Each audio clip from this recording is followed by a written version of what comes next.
Hello students, welcome to our canonical classes. In this video today we are going to study colligative properties. Okay, ये जो topic mixtures खत्म करने के बाद अब हम प्रोसीड करते हैं फर्दर और हम पहुंचते हैं colligative properties पर. तो बहुत ही इंपॉर्टेंट चैप्टर है आपके सॉल्यूशन का. सबसे बेसिक क्वेश्चन जो मेन क्वेश्चन है, चाहे आपके IIT PMTs हैं या फिर आपका बोर्ड्स है, इसी में से बनते हैं. तो हेडिंग डालते हैं colligative properties. colligative properties. सबसे मेन इंपॉर्टेंट पॉइंट तो आप हमेशा ये याद रखें कि कॉलिगेटिव प्रॉपर्टीज कौन फॉलो करता है? Non ideal solution. जितने भी आपके नॉन आइडल सॉल्यूशन है ना, उन्हीं के लिए ये प्रॉपर्टीज बनी हुई है. ठीक है, नॉन आइडल सॉल्यूशन वही फॉलो करते हैं. आइडल के लिए कोई कॉलिगेटिव प्रॉपर्टी नहीं होती. तो चलिए, व्हाट इज कॉलिगेटिव प्रॉपर्टीज? तो इसकी डेफिनेशन लिखते हैं. सिंपल टर्म में बोले तो कॉलिगेटिव प्रॉपर्टीज वो होती है जो डिपेंड करती है आपके नंबर ऑफ पार्टिकल्स पे. ठीक है, तो लिखते हैं इसको colligative properties. Colligative properties are those properties which depends on number of solute particles present in solution. Okay, तो एज डेफिनेशन इटसेल्फ सेज कि कॉलिगेटिव प्रॉपर्टीज वही होती हैं जो डिपेंड करेंगे number of particles of solute. ठीक है, तो मैं सी से रिप्रेजेंट कर रही हूं आपकी colligative properties directly proportional to number of solute particles. Very important, number of solute particles. ठीक है, जितने ज्यादा आपके सॉल्यूट पार्टिकल्स होंगे उतनी ज्यादा कॉलिगेटिव प्रॉपर्टीज होंगी, उतना ही ज्यादा वो शो करेंगे. तो इसका एक एग्जांपल लेके समझते हैं. सपोज मैं 3-4 बीकर लेती हूँ. फॉर एग्जांपल मैंने फर्स्ट बीकर ये लिया. ठीक है, इसको मान लेते हैं ए. बीकर ए है. ओके, ये बीकर बी है, ये बीकर सी है एंड ये बीकर डी है. ओके, ये आपने कुछ बीकर्स ले लिए, ए बी सी डी, ये बीकर्स ले लिए. अज्यूम करिए इसके अंदर आपने डाल रखी है शुगर. फॉर्मूला क्या होता है? C12H22O11. ठीक है, इसके अंदर शुगर प्रेजेंट है. यहां पे आपने डाल दिया NaCl. वाटर था सबके अंदर, लेकिन उसके बाद आपने उसमें शुगर के पार्टिकल्स डाल दिए. बी के अंदर NaCl के पार्टिकल्स डाल दिए. सी के अंदर हम डाल देते हैं, चलो MgCl2 डाल देते हैं. ओके, और डी के अंदर डाल देते हैं AlCl3 डाल देते हैं. ये 3 पार्टिकल्स आपने इसके अंदर डाल दिए. तो अब देखना, ध्यान देना जरा, होता क्या है, वेरी इंपॉर्टेंट. देखिए, तो ए पार्टिकल के सपोज, अच्छा ये भी सपोज करते हैं कि मैंने इसके जो यहाँ पर जो शुगर के पार्टिकल्स डाले हैं, तो वो मैंने कितने डाल दिए? वो मैंने 100 पार्टिकल्स डाल दिए. अज्यूम करिए कि मैंने यहाँ पे कितने पार्टिकल्स डाल दिया? 100 पार्टिकल्स. 100 पार्टिकल्स मैंने शुगर के यहां पर डाल दिए. ठीक है, अब वाटर के अंदर जाने के बाद NaCl कैसे ब्रेक करता है? Na positive plus Cl negative, इन दो में ब्रेक होगा. ठीक है, तो वो 100 के कितने पार्टिकल्स बन गए? 100 Na होगा, 100 Cl होगा, तो मतलब 200 पार्टिकल्स बनेंगे कि नहीं? ठीक है, वहीं पर अगर मैं MgCl2 बीकर की तरफ देखती हूं, तो जो MgCl2 वाटर में जाने के बाद कैसे ब्रेक करेगा? Mg power 2 positive plus 2 Cl negative, है ना. तो ये टोटल कितने एटम्स हो गए? 2 क्लोरीन, कितने आयंस हो गए? 2 क्लोरीन के और 1 मैग्नीशियम के, मतलब 3. तो क्योंकि मैंने 3 पार्टिकल हो गए, डाले कितने थे? 100. तो टोटल कितने हो गए? 300 पार्टिकल्स हो गए. ठीक है, P represent for particles, confuse नहीं होना यहाँ पे. ओके, अब चलिए यहाँ पे देखिए, AlCl3 को जब मैंने डाला तो ये क्या प्रोड्यूस कर रहा है? Al3 positive plus 3 Cl negative, 3 Cl negative बन गए वहां पर. ठीक है, तो टोटल 3 + 1 कितने हो गए? 4 इंटू 100 अगर आपने किया तो कितने आ गए? 400 पार्टिकल्स आ गए कि नहीं? लेकिन मैंने तो 100 ही डाले थे ना. सॉल्यूशन के अंदर जाने के बाद वो 200, 300 एंड 400 हो गए. लेकिन जो मेरा ए सॉल्यूशन था वहां पर सिर्फ 100 ही पार्टिकल्स है, उसके अंदर चेंज नहीं हुआ. तो ऐसा हुआ क्या है इसके अंदर? ब्रेकडाउन की वजह से. ठीक है, तो इसका मतलब सपोज मैंने बीकर ए में सिर्फ इतने ही डाले, मैंने सबकी कंपोजिशन तो एक ही रखी है 100, अब वो अपने आप चेंज हो गई. तो जैसे ही सॉल्यूट पार्टिकल आपके हम डालना स्टार्ट करते हैं, तो वो डिसोसिएशन और एसोसिएशन की वजह से अलग अलग कैरेक्टरिस्टिक फीचर शो करेंगे. ठीक है, तो जैसे नंबर ऑफ सॉल्यूट पार्टिकल आपकी अपर स्पेस पे बढ़ना स्टार्ट हो जाएंगे. मतलब जैसे NaCl में 200 पार्टिकल तो हो सकता है यहाँ पे इस तरह से पार्टिकल उसके अपर स्पेस पे आना स्टार्ट हो जाए. यहाँ पे जो इसकी अपर स्पेस है, मान लीजिए ये है. ठीक है, इसकी अपर स्पेस ये है, इसकी अपर अपर स्पेस ये है और इसकी अपर स्पेस ये है। ठीक है, इसमें तो अपर स्पेस में कुछ ज्यादा पार्टिकल नहीं है, एक ही मान लेते हैं। इसमें 300 पार्टिकल होगी तो चलो 3 इस तरह मान लिया, 4 इस तरह से मान लेते हैं, ये 4 पार्टिकल्स यहाँ पे आ गए। मतलब जैसे number of solute particle upper space पे बढ़ते जाएंगे वाटर का इवेपोरेशन कम हो जाएगा।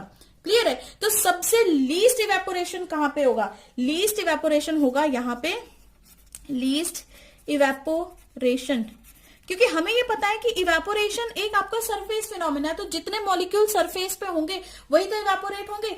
इस डी मॉलिक्यूल के अंदर हमारे जो सॉल्यूट पार्टिकल्स हैं वो ज्यादा सरफेस पे है और सॉल्वेंट पार्टिकल्स कम है सरफेस पे, तो सबसे कम इवेपोरेशन यहाँ पे होगी। और ए के केस में देखिए यहाँ पे सबसे कम सॉल्यूट पार्टिकल है और सॉल्वेंट पार्टिकल सरफेस के ऊपर सबसे ज्यादा है, तो इवेपोरेशन का जो है तो सबसे कम इवेपोरेशन लीस्ट होना, या फिर हम बोले इसको दूसरे टर्म्स में बोले less vapour formation.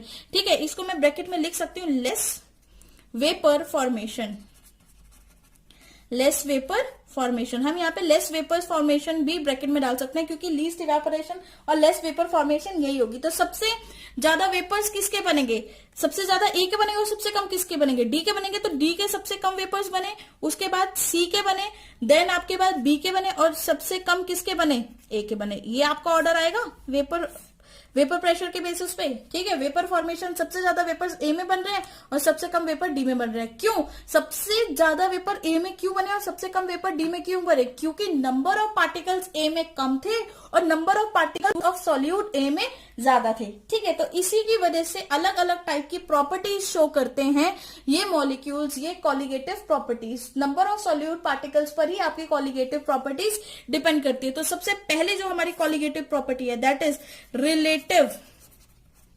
Relative lowering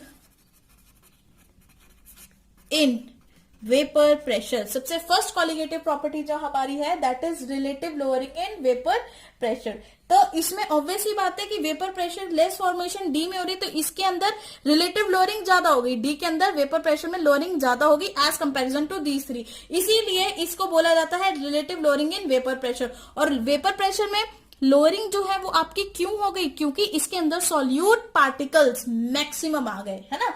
second जो हम यहाँ पे पॉइंट पढ़ेंगे that is elevation in boiling point.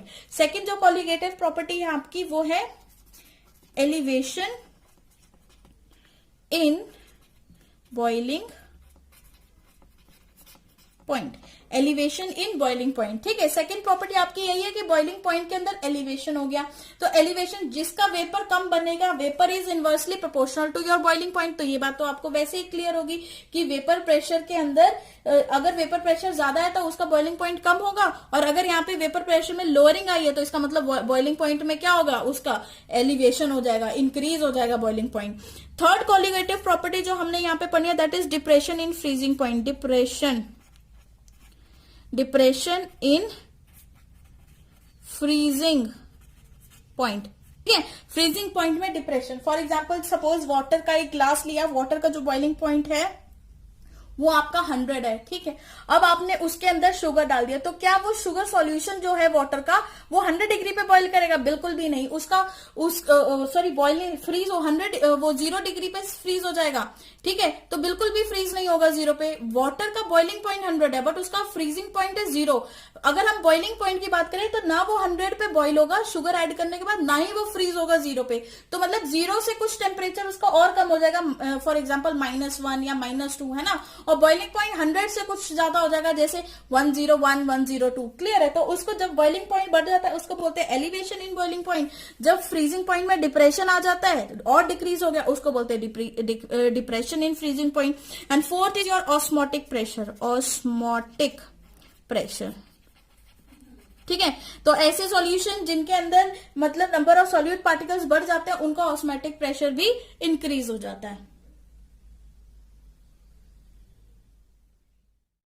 अब यहां हमें एक चीज ये याद रखनी है कि जो कॉलिगेटिव प्रॉपर्टीज हैं, ठीक है, टू प्रॉपर्टीज तो ऐसी हैं, टू प्रॉपर्टीज ऐसी हैं जिसमें इंक्रीज हो रहा है। ठीक है, कौन कौन सी है? सबसे पहले तो एलिवेशन मतलब बॉइलिंग पॉइंट बढ़ रहा है ना, तो बॉइलिंग पॉइंट इंक्रीज हो गया तो इसको क्या बोलेंगे? Elevation in boiling point. और एक और प्रॉपर्टी है जो number of solute particles increase करने पे इंक्रीज हो जाती है that is osmotic pressure. Osmotic pressure. ठीक है, तो ये आपने याद रखना है कि जैसे ही आप नंबर ऑफ कॉलिगेटिव प्रॉपर्टीज के अंदर जैसे ही आप सॉल्यूट पार्टिकल्स को सॉल्यूशन में बढ़ा दोगे, तो दो कॉलिगेटिव प्रॉपर्टीज ऐसी हैं जो नंबर ऑफ सॉल्यूट पार्टिकल बढ़ाने पर बढ़ रही हैं। ठीक है, और टू प्रॉपर्टीज ऐसी होंगी, टू प्रॉपर्टीज ऐसी हैं जो क्या करती है, डिक्रीज हो जाती है। टू प्रॉपर्टीज डिक्रीज हो रही हैं, जिसमें सबसे फर्स्ट एग्जांपल हमारा है relative lowering in vapour pressure, relative lowering in vapour pressure. ठीक है, सेकेंड हम बात करें तो डिप्रेशन इन फ्रीजिंग पॉइंट, ये भी कम हो गया ना, तो ये भी क्या है, depression in freezing point. Okay, तो हमेशा याद रखना है कॉलिगेटिव प्रॉपर्टीज हमेशा आपके नंबर ऑफ सॉल्यूट पार्टिकल्स पे डिपेंड करेंगी, जिसमें जितने ज्यादा सॉल्यूट होंगे तो दो कॉलिगेटिव प्रॉपर्टी बढ़ जाएंगी, एक ऑस्मोटिक प्रेशर बढ़ जाएगा उस सॉल्यूशन का और उसका एलिवेशन हो जाएगा बॉइलिंग पॉइंट में। अगर नंबर ऑफ सॉल्यूट पार्टिकल्स ज्यादा होंगे तो वहां पे दो प्रॉपर्टीज कम हो जाएंगी। कौन कौन सी डिक्रीज हो जाएगी, एक उसका वेपर प्रेशर कम हो जाएगा, दूसरा उसका फ्रीजिंग पॉइंट और भी ज्यादा नेगेटिव में चला जाएगा, मतलब डिप्रेशन में आ जाएगा उसका फ्रीजिंग पॉइंट।